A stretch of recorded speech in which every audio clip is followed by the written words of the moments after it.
네, 전 시간에 이어가지고 계속 증명 책임 조금 더 설명드리고, 이제 그 다음에 앞으로는 이제 오늘 지금 드린 설명을 바탕으로 반복하는 그 형태로 하도록 하겠습니다. 다시 한번 증명 책임과 관련해서는 두 가지를 생각을 해줘야 된다. 첫 번째는 아까도 계속 말씀드렸지만 법에 적어져 있는 거. 요게 증명돼야 된다. 그런데 또 하나 알아둘 것은 일정한 경우가 추정되는 경우가 있다. 그래서 추정이 되는 사실이 있으면 추정 사실이 아니라 반대 사실이 증명이 돼야 된다. 그런데 어떤 경우가 있느냐? 법에는 선의라고 적어져 있다. 그러면 이 이론칙 가지고 하게 되면 선의가 증명이 돼야 되는데 판례가 법에 적어져 있는 것을 추정해버리는 경우가 있다. 되셨나요? 그게 아까 선의의 제3자 보호규정. 법에는 제3자가 선의일 걸 요구하고 있는데 판례가 제3자의 선의는 추정된다라고 해버리니까 결과적으로 제3자는 증명책임을 부담한다 안 한다? 안 한다라는 거. 그걸 생각하시면 되겠습니다. 자, 이 경우 한번 생각을 해봅니다. 자, 예를 들어서 여러분이 갑이고 제가 을이고 그래서 매매 계약을 체결을 했습니다. 그런데 제가 대금 지급을 지체합니다. 그래서 여러분이 저한테 상당한 기간을 정해서 대금의 지급을 촉구를 했고, 근데 그 기간 내에 제가 대금 지급이 없었습니다. 여러분은 해제권이 발생했죠. 자, 그럼 여러분이 이제 해제를 하려고 합니다. 그러면 입을 뒤집어 쓰고 해제 됩니까? 안 됩니까? 안 되죠. 어떻게 됩니까? 상대방 있는 단독행위니까 이 해제 의사표시를 저한테 뭘 해야 됩니까? 도달을 시켜야 되겠죠. 됐습니까? 자, 그럼 여러분이 지금 이제 저한테 해제를 하려고 한다. 근데 여러분은 해제를 했다고 하고 저는 해제한 바 없다. 다투이 붙었다. 그러면 증명 책임은 누가 부담하겠습니까? 네. 도달시켜야 되는 사람. 자, 그래서 거기 111조 잠깐 봐보십시오. 법령집.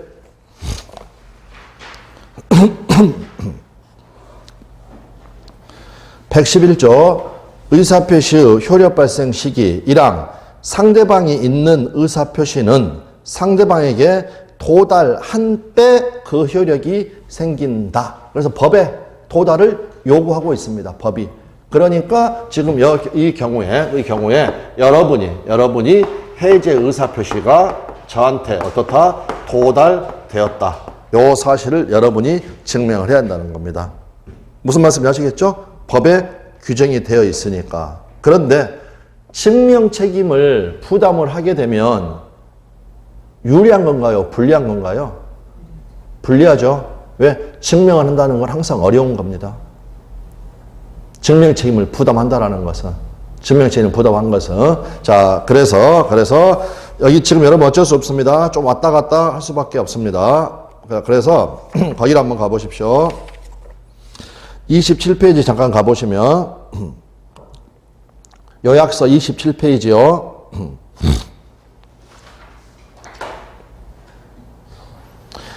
위에가 조문 박스가 나와 있고 밑에 표에 보시면 첫 번째 제목이 의 관련이고 그 다음 제목이 뭐라고 되어 있습니까?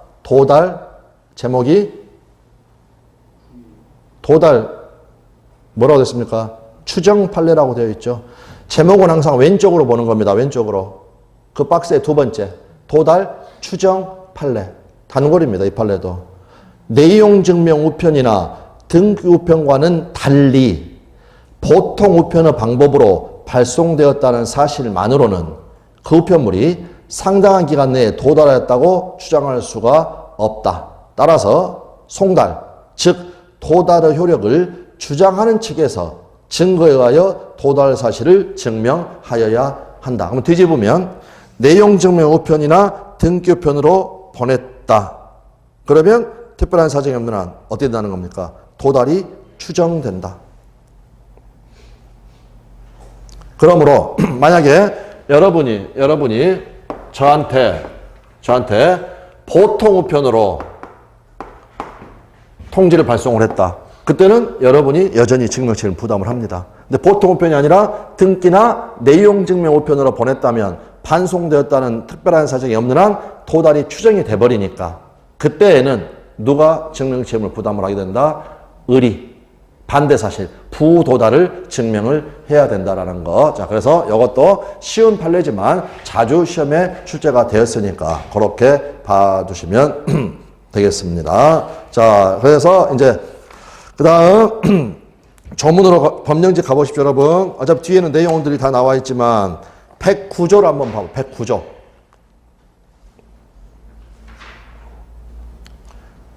109조. 착오로 인한 의사표시. 1항. 의사표시는 법률행위 내용의 중요 부분에 착오가 있는 때에는 취소할 수 있다. 그러나 그 착오가 표의자의 중대한 과실로 인한 때에는 취소하지 못한다라고 규정이 되어 있습니다. 자, 그러면 여기 갑소의 부동산에 대해서 을하고 매매가 있었고요. 이 사람이 착오한 사람입니다. 착오자. 근데 방금 봤던 것처럼 중요 부분에 해당하는지 여부. 다음, 중대한 과실 유무의 문제. 이러한 부분들이 소송에서 다퉈질 수가 있죠. 그리고 이 부분들에 대해서는 전부 다 판례가 있습니다. 증명 책임에 관한 판례. 아까 동서, 입, 소래에서 요 입이 뭐라 했습니까? 입증 책임. 과거에는 입증 책임이란 말을 썼다가 요즘은 증명 책임이란 말을 씁니다. 됐습니까? 자, 그러면 이 사람이 지금 상대방인데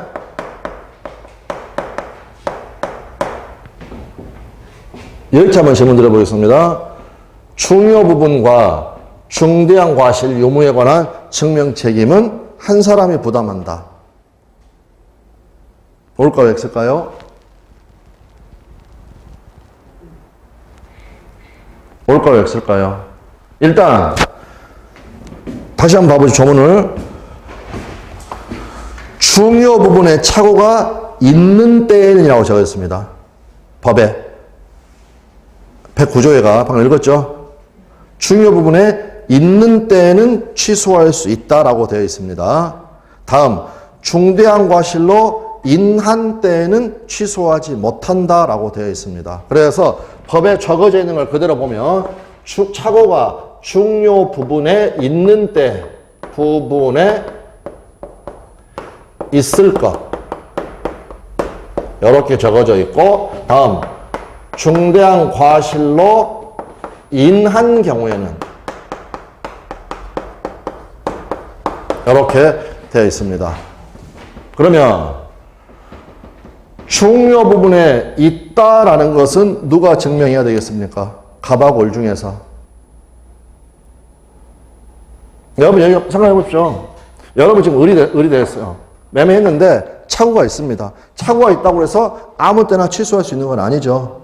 중요 부분에 해당해야 취소할 수 있습니다. 그럼 중요 부분이냐 아니냐가 다퉈질 수 있게 소송에서. 그러면 갑이 중요 부분이 아니다라는 걸 증명을 해야 될 것인가? 을이 중요 부분이다라는 걸 증명해야 될 것인가? 누가 증명해야 됩니까? 법에 적어져 있는 거. 착오가 중요 부분에 있는 때는이죠. 있는데. 그렇죠. 을이. 중요 부분에 있다라는 것을 법에 적어진 그대로. 됐습니까? 그래서 중요 부분에 있는 때에는 이 부분을 증명을 해야 되니까 이거는 누가 증명을 해야 된다? 을이. 뒤에 거는 갑이 찾아야 되는. 이거 한번 생각해 보십시오. 법에 적어져 있는 거. 중대한 과실로 인한 경우에는 취소하지 못한다라고 되어 있습니다. 그럼 법에 적어진 게 증명이 돼야 됩니다. 중대한 과실로 인한 것이 증명이 돼야 됩니다. 그럼 누가 증명해야 되겠습니까? 갑이 해야 되는 건 당연하죠. 지가 지금 착오를 이뤄 취소하려는 놈이 중대한 과실로 인한 것이라는 걸 증명한다는 게 말이 됩니까? 안 됩니까? 안 된다라는 겁니다. 그래서 여기 중대한 과실로 인한 경우, 이거는 단어 자체로 누가 증명책임을 부담합니까? 갑이 증명책임을 부담을 합니다. 그래서 아까 제가 제일 처음에 말씀드렸던 거, 중요 부분과 중대한 과실 유무에 관한 증명 책임은 한 사람이 부담한다. 옵니까? X입니까? X죠. 무슨 말씀인지 아시겠죠? 그래서 아까 이제 법 조문을 봤는데 법 조문이 본문하고 단서로 적어져 있으면 본문이 원칙이고 단서가 예외가 되겠죠. 그럴 때 이거 꼭 기억하십시오. 본문과 단서로 구성이 되어버리면 증명 책임이 나눠져 버립니다. 증명 책임이. 그래서 본문에서는 원칙, 중요 부분에 착오가 중요 부분에 있는 때에는 중요 부분에 해당하면 취소할 수 있다라고 되어 있어요. 취소할 수 있다라고. 그 다음에 단서에는 취소가 안 되는, 취소하지 못한다라고 되어 있고, 중대한 과실로 인한 때에는 이라고 적어져 있다라는 겁니다. 자, 다시 정리를 하겠습니다. 무조건 일단 첫 번째 원칙은요, 법에 적어져 있는 걸 증명을 해야 됩니다. 법에 적어져 있는 거. 그래서 방금 이것도 외울 문제가 아니라 착오가 중요 부분에 착오가 있는 때에는, 그러니까 그거는 당연히 요 을이라는 사람이 증명을 해야 되는 것이고, 중대한 과실로 인한 것은 여기 갑이 증명을 해야 한다. 전혀 외울 문제가 아닙니다. 외울 문제가 아니다. 이렇게 봐두시면 되겠습니다. 자, 그러면 아까 104조는 주관적 요건과 객관적 요건으로 구성이 되어 있습니다. 불공정한 법률행위, 공박경솔 또는 무경험으로 인하여 현저하게 공정을 잃은 법률행위는 어떻다? 무효로 한다. 그러면 여기에서는요, 이게 지금 무효 사유가 두 개가 있습니다. 주관적 사유가 있고 객관적 사유가 있고. 그런데 무효 사유는 누가 증명해야 됩니까? 아까 외워줘야 되는 거, 무효 주장자가. 그러니까 무효 주장자가 주관적 요건도 증명을 해야 되고 객관적 요건도 증명을 해야 된다. 됐습니까? 자, 그러면 객관적인 요건이 현저한 불균형입니다.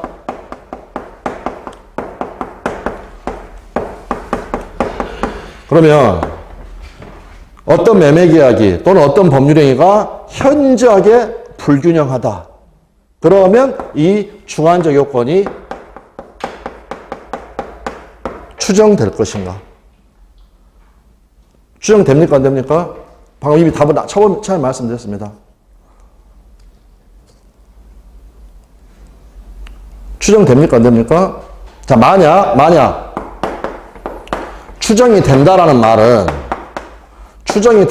말은 객관적인 요건은 무효 주장자가 증명하고, 그 다음 주관적 요건이 추정이 돼버리니까 주관적 요건은 상대방이 증명을 한다라는 말이 되는 겁니다.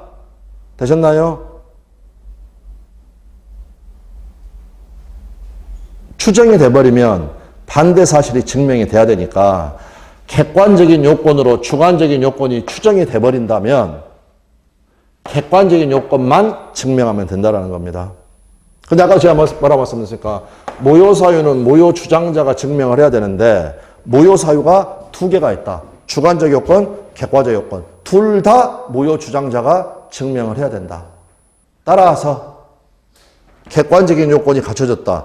그러면 주관적 요건이 추정된다, 안 된다? 안 된다. 그래서 여기 추정이 안 된다는 말은 둘 다 무효 주장자가. 아까 착오는 본문하고 단서로 이루어졌습니다.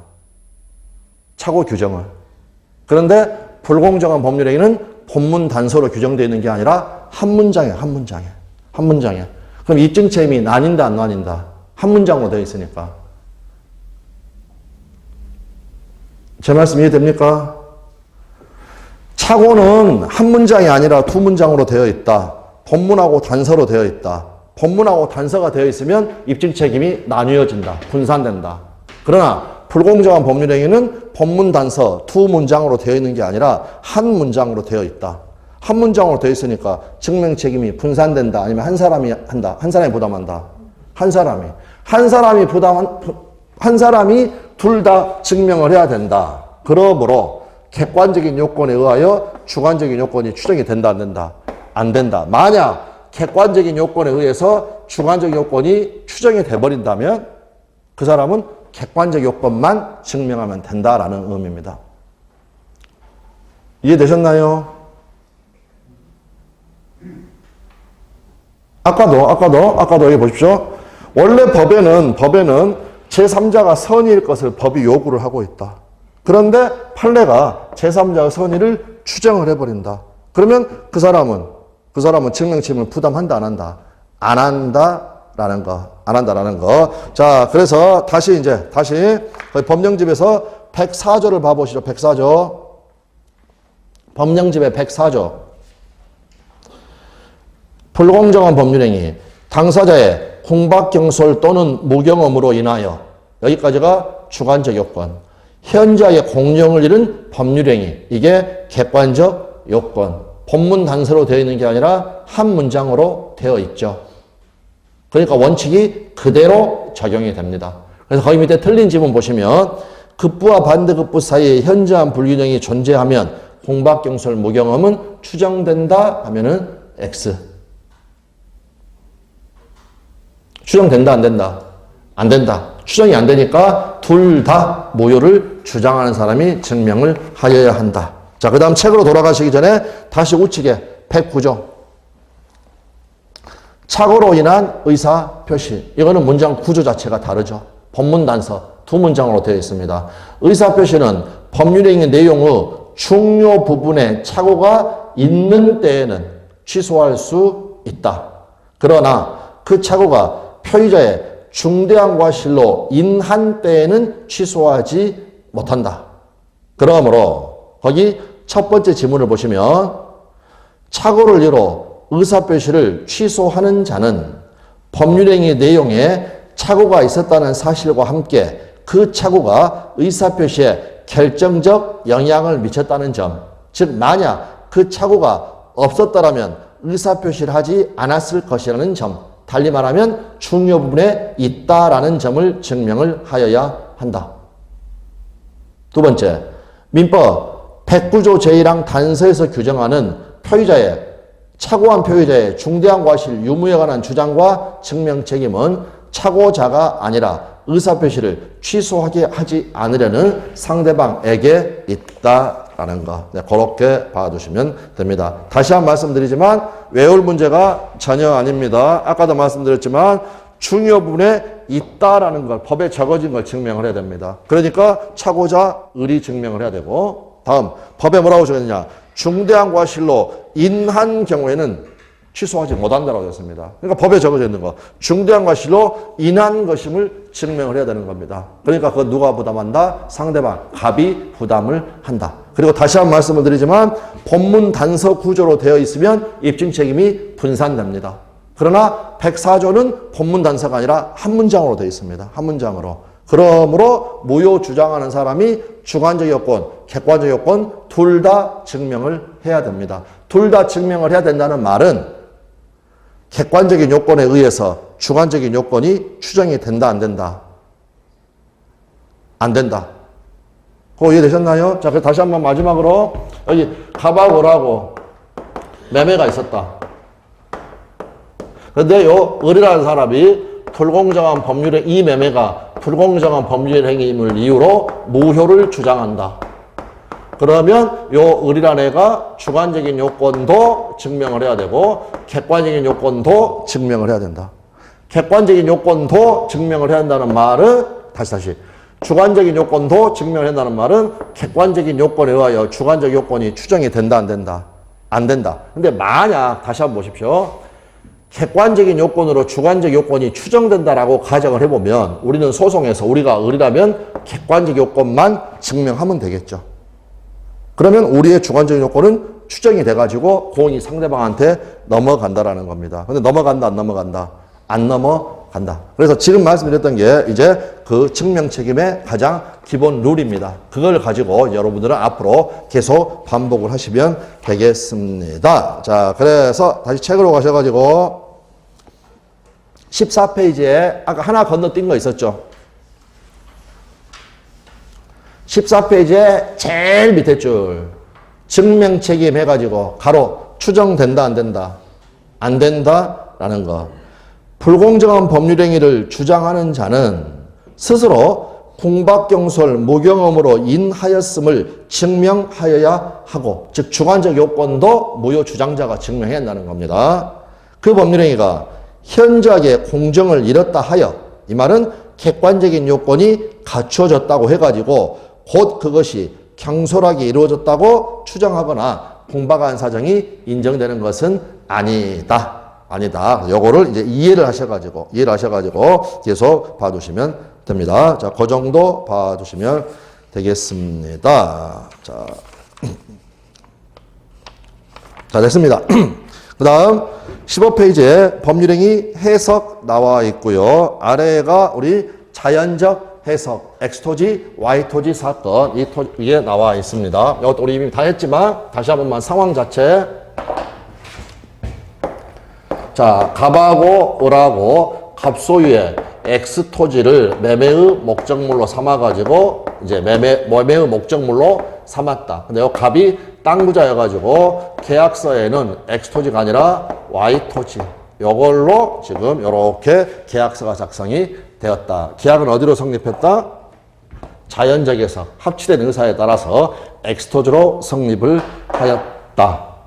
되셨나요? 그런데 이제 문제에서는 계약서에는 Y토지로 적어지고 Y토지에 대하여 을명의로 소유권 이전기가 격려가 되었다. 그럼 결론적으로 등기부를 한번 떼본다면 X토지를 등기부를 떼보면 결과적으로 여기는 지금 소유권 이전 등기가 이루어지지 않았습니다. Y토지는 갑에서 요 매매를 원인으로 해가지고 을 앞으로 소유권 이전 등기가 격려가 되어 있다. 그런데 이 매매 계약은 어디로 체결됐다? X토지로. 그래서 X토지로 계약 성립. 그러면 여기 을명의로 되어 있는 이전 등기, 요거는 유효 무효? Y토지에 관한 을명의 등기는 유효 무효? 무효일 수밖에 없죠. 원인 무효 아닙니까? 여기는 지금 X토지에 대한 계약이 있었는데 Y토지에 대해서 등기가 이루어졌으니까 이렇게 되어 있습니다. 그러면 결국 X토지의 소유자는 누굽니까? 현재? 갑. Y토지의 소유자는 현재 누굽니까? 역시 갑. 이 등기가 무효니까. 자, 그래서 X토지로 계약이 성립했으니까 을은 갑에게 요 매매를 원인으로 소유권 이전 등기를 청구할 수 있다.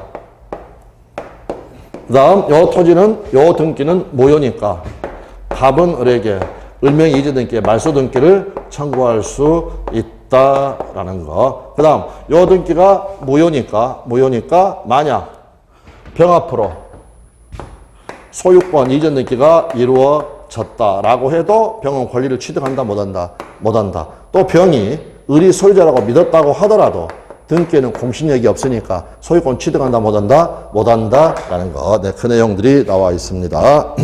자, 그래서 거기 사례 보시면 을은 갑 소유의 X토지를 매수하기로 갑과 합의하였으나 계약서에는 Y토지로 잘못 기재하는 바람에 Y토지에 관하여 을 앞으로 소유권 연기가 맞춰졌다. 1번 X토지에 관하여 매매계약이 성립한다. 2번 제일 중요한 거죠. 차고가 존재한다 안 한다? 안 한다. 당사자들이 원하는 대로 계약이 성립했기 때문에 정상적으로 매매가 이루어진 것이지 비정상적 매매가 아니다. 그래서 2번 갑과 을은 착오를 이루 위 계약을 취소할 수 없다. 3번 을은 갑에게 X토지에 관하여 등기 이전을 청구할 수 있다. 4번 Y토지에 관하여 격려된 을명의의 이전 등기는 원인 없이 격려된 것으로서 무효이다. 따라서 5번 갑은 을에게 소유권에 기하여 Y토지에 관하여 격려된 이전 등기의 말소를 청구할 수 있다. 넘어가시고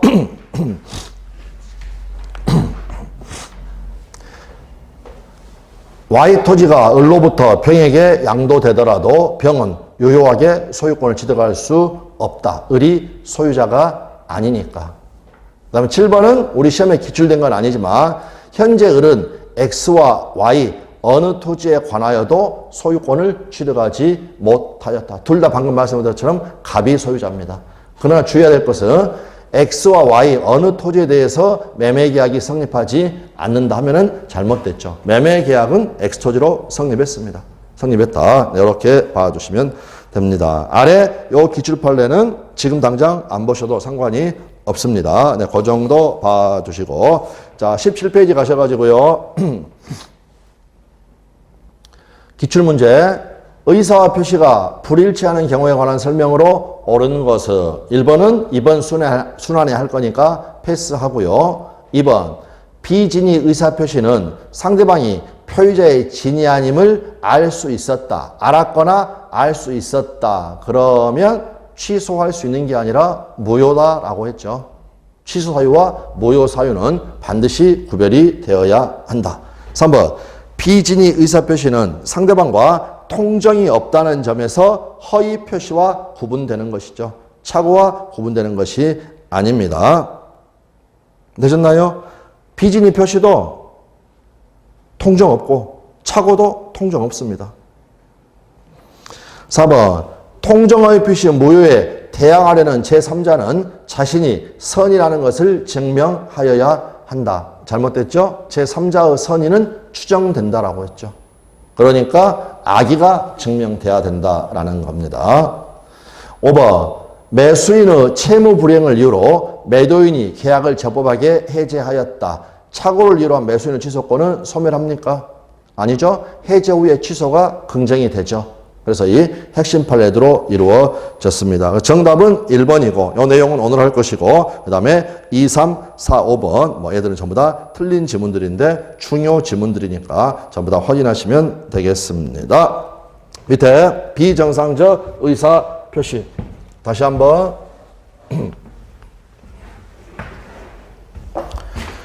당사자가 원하는 대로 계약의 효과가 발생을 하려면 의사표시는 정상적으로 이루어져야 됩니다. 그러면 정상적 의사표시, 정상적 의사표시는 아까도 말했던 것처럼 의사와 표시가 일치하고 뭐가 없을 거?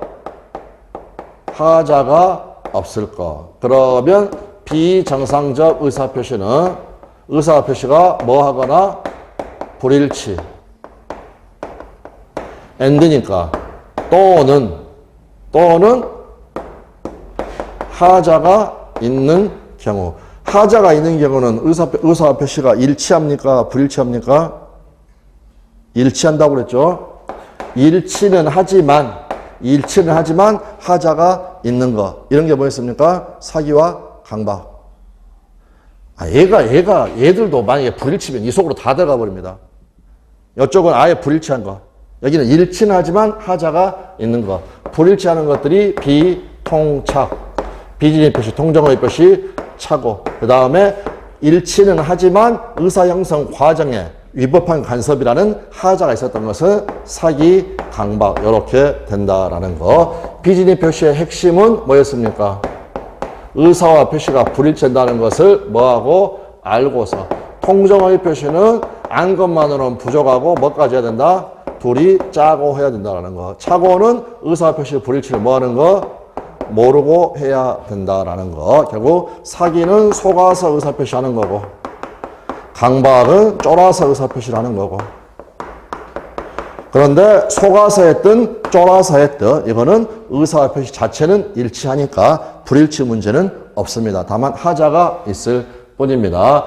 효과는 어떻게 됩니까? 비진의 표시는 효과는 유효가 원칙.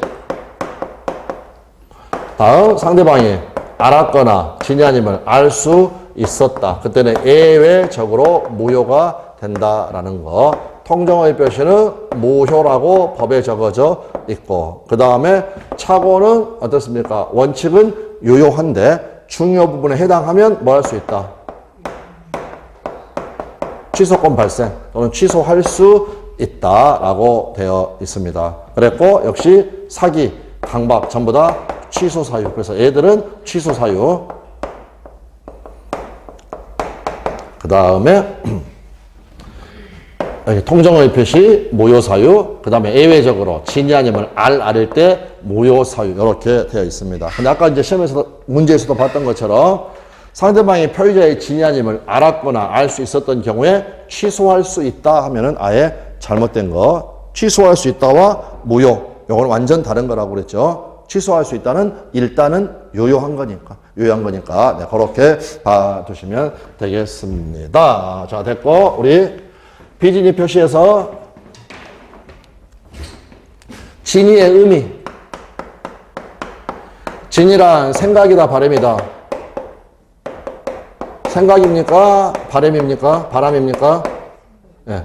표의자의 특정한 내용을 표시하는 표의자의 생각을 말하는 것이지 마음속에서 바라는 상타는 것이 아니다라는 거. 네, 그 내용 생각하시면 되겠고. 자, 그 다음에 중요한 것은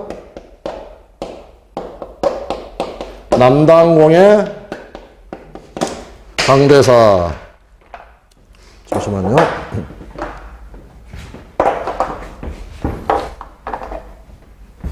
강대사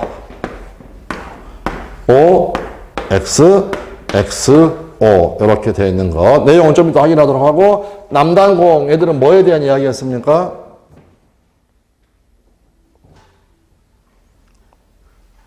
아니요. 두 문자 말고 뭐에 대한 이야기입니까? 뭐에 대한? 적용되느냐 안 되느냐 요거를 이야기를 하는 거고 강대사는 뭐였나요? 비진이 표시에 해당하느냐 해당하지 않느냐 요 부분이었고 뭐 애들이 핵심 판례다. 일단 두 문자 확인만 해보세요. 남이 뭐였습니까? 대리권 남용. 단이 뭡니까? 상대방에 있는 단독행위. 공이 뭡니까? 공법행위. 강이 뭡니까? 강박이한 의사표시 또는 강박이한 징역. 대는 뭡니까? 대출명의 되어. 마지막 사는 뭡니까? 사직의사 없이 사직원을 제출한 거. 걔들을 쫙 묶어가지고 이렇게 봐두시면 되겠습니다. 자, 그래서 거기 전문 보시면 107조 진이 아닌 의사표시 1항 의사표시는 표의자가 진이 아님을 이 단어 알고 한 것이라도 효력이 있다. 유효라고 적어져 있습니다. 그러나 단서 예외 상대방이 표의자의 진이 아님을 알았거나 이를 알 수 있었을 경우에는 취소 사유가 아니라 취소할 수 있다라고 적어져 있는 게 아니라 무효로 한다라고 적어져 있습니다. 그럴 때 2항 천하의 의사표시 무효는 선의의 제3자에게 대항하지 못한다라고 해서 무효를 무효를 상대방을 제한하고 있습니다. 선의의 제3자한테는 무효를 주장할 수 없다. 그러니까 절대적 무효다, 상대적 무효다, 상대적 무효다라는 걸 알 수가 있습니다. 1번 진이 아닌 의사표시는 표시행위에 상응하는 내심의 효과의사가 없는 것이다. 그러므로 의사와 표시가 불일치한다라는 거죠. 그 말은 표시행위에 대응하는 의사가 흠결됐다. 또는 의사의 결여 다 같은 말이다 라고 봐두시면 되겠습니다. 2번 상대방과 통정이 없다는 점에서 아까 봤던 것처럼 착오와 구별되는 게 아니라 통정의 표시와 구별된다. 확인되셨나요? 착오도 통정은 없습니다. 짜고 한 건 없습니다. 3번 진위와 표시의 불일치를 표의자가 알고서 한다는 점에서 모르고 하는 착오와 구별된다. 진의 의미, 생각이지 바람이 아니다. 진이란 특정한 내용 의사표시를 하고자 하는 표의자의 생각을 말하는 것이지 표의자가 진정으로 마음속에서 바라는 상태라는 것은 아니다라는 거. 그 다음 비진이 표시에 해당하는지 여부 강대사 해가지고 첫 번째 사용자 측의 지시에조차 피용자들이 일괄사표를 제출을 하였다. 사직의사 없이 사직원을 제출을 했죠. 그러니까 전형적인 비진이 표시가 되겠습니다. 그 다음 강대사에서 대출 명의되어 판례는 일반적으로 채무부담행위에 대하여 명의대회를 했으면 채무부담의 진위가 있다. 진위가 있으니까 비진이 표시도 아니다라는 거 봐두시면 되겠습니다. 강박에 한 징여, 강대사에서 강박에 의해 증여 의사 표시를 하였다고 하여 증여의 내심의 효과사가 결여된 것이라고 할 수 없다. 그러므로 비진이 표시가 아니다라는 거 봐주시면 되겠습니다. 바로 그 밑에 K본부 노조위원장 사건. 표의자가 의사표시 내용을 진정으로 바라진 않았으나 그것을 최선이라고 판단하여 의사표시를 하였다. 퇴직금이라도 수령하기 위해서 최선이라고 판단하고 사직원을 제출하였다. 비진이 표시다 아니다? 아니다라는 거. 다음 두 번째, 미국에 이민 가게 돼가지고 자의로 사직서를 제출한 중간퇴직의 의사표시, 비진이 표시다 아니다? 아니다 라는 거. 그러니까 한 가지 주의하실 것은 사직서 판례라고 그래서 전부 다 비진이 표시인 게 아니죠. 사직의사 없이 사직원을 제출했다는 거, 이게 드러나야 됩니다. 그 다음에 효과. 비진이 표시는 표시된 내용대로 효력이 발생하는 것, 즉 유효가 원칙이다. 예외 관련. 1번, 상대방이 표의자의 진위 아님을 알았거나 이를 알 수 있었을 경우에는 의사표시는 무효로 한다. 즉 취소할 수 있다 하면은 틀린 지문이 된다라는 거. 그거를 달리 표현하게 되면 매매계약에서 비진이 표시는 상대방이 선의이며 과실이 없는 경우에 한하여 유효하다. 이 말이 알았거나 알 수 있었으면 무효다라는 것과 똑같은 이야기다라고 말씀을 드렸습니다. 자, 그렇게 되어 있고, 그 다음에 적용 여부와 관련하여 남단공 나와 있습니다. 대리권 남용. 대리권 남용의 경우에는 비진이 표시 규정이 유추적용 됩니다. 필수 암기 사안이고, 다음에 상대방에 있는 단독행위. 우리 대리권 남용, 요거는 삥땅 친 거였죠. 그 다음에 상대방에 있는 단독행위. 편히 가라고 어떻습니까? 채무 면제해줄 의사도 없이 채무 면제해준다고 했죠. 비진이 표시 규정은 상대방에 있는 단독행위에도 적용될 수 있다. 공법 행위. 공모는 앙탈 금지. 비진이 표시 규정은 공법 행위에는 준용되지 않는다. 따라서 그 의사가 외부에 표시된 이상 유효하다. 즉 표시된 대로 효력을 발생한다라는 거, 이렇게 봐두시면 되겠습니다.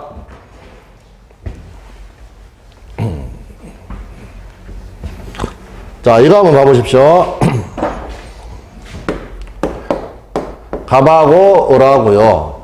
갑이 실제로는 증여할 의사 없이 을에게 증여한다고 청약을 했고, 을이 이에 대하여 어떻습니까? 승낙을 하였습니다. 그래서 비진이 증여계약. 자, 그러면 이 증여계약이 유효하려면 을은 어때야 된다? 원칙은 유효인데 정확하게 말하면 을이 어때야 된다? 방금 전에 이렇습니까? 선이 무과실인 경우에 하나여 유효하다. 됐습니까? 그래서 을이 선이 무과셔야 됩니다. 그러면 이 증여약은 유효합니다. 그랬고 등기를 격려를 하였다. 그러면 요 을은 어떻습니까? 소유권 취득하죠. 을이 병한테 처분을 했습니다. 매매하고 등기. 병은 이 사실을 알았습니다. 소유권 취득한다 못한다? 취득한다. 을이 선이 무과실해가지고 을이 완벽하게 소유권을 취득을 했으니까 병은 어떻습니까? 알았어도 소유권을 취득을 한다. 다음. 역시 비진이 증여. 그런데 을이라는 애가 갑이 실제로는 증여할 의사가 없다는 것을 알았습니다. 등기가 격려가 되었다. 그러면 을은 소유권 취득합니까? 못합니까? 못하죠. 무효니까. 그런데 등기가 지 앞으로 되어 있다 보니까 이렇게 병하고 매매하고 병 앞으로 등기가 격려가 되었습니다. 그런데 병은 이러한 사실을 알았습니다. 소유권 취득합니까? 못합니까? 못하죠. 그런데 병이 선이었습니다. 소유권 취득합니까? 못합니까? 취득하죠. 왜 취득합니까? 선의 잠자는 보호가 되니까. 되셨나요? 그러면 요 병이 선임의 과실이 있을 수도 있고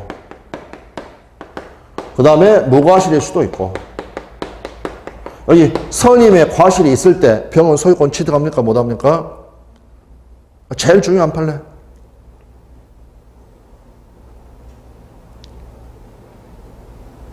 제3자는 과실 여부는 따진다, 안 따진다? 안 따진다라는 겁니다. 그래서 결론적으로 여기도 소유권을 취득을 합니다. 그럼 지금 여기서 쭉 이걸 말하는 건 뭐냐면 요거를 지금 비교를 해보자는 겁니다. 요거.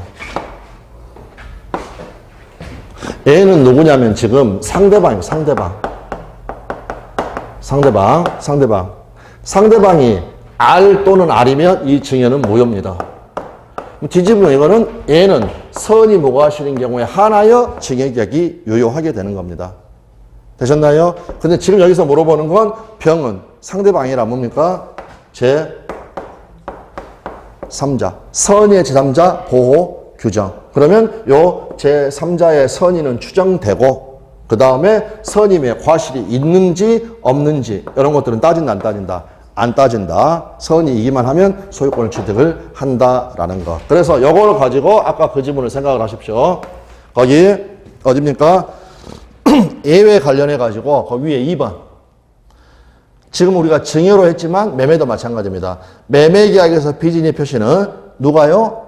상대방이 선임의 과실이 없는 경우에 하나요? 유효하다. 그래서 얘가 선임 무과실이라면 을은 소유권을 취득을 합니다. 을이 소유권을 취득을 했으니까 그로부터 전득자, 병은 선이냐 악이냐 이런 거 따질 필요 없이 당연히 소유권을 취득을 하는 겁니다.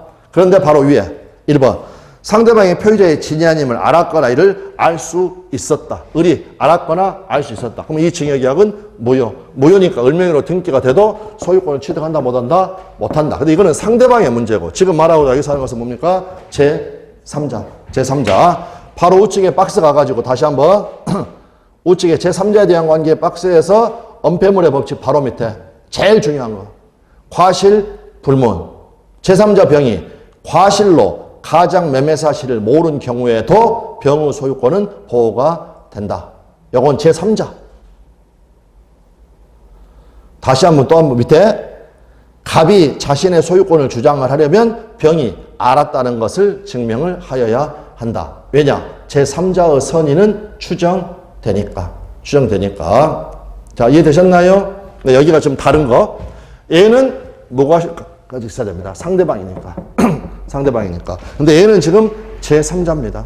제3자는 선이기만 하면 충분하다라는 게 판례입니다. 그래서 요 두 개만 구별할 줄 알면 된다. 네, 그 정도 말씀을 드리겠습니다. 자, 그 정도 말씀을 드리고 그 다음에 잠깐 쉬었다가 통정의 표시. 오늘 이제 통정의 표시에서 추가되는 내용은 뭐냐면 제3자에 해당하는지 여부. 제3자에 해당하는지 여부. 자, 그거하고 몇 가지 말씀 안 드렸던 것들 보도록 하겠습니다. 네, 잠깐 쉬겠습니다.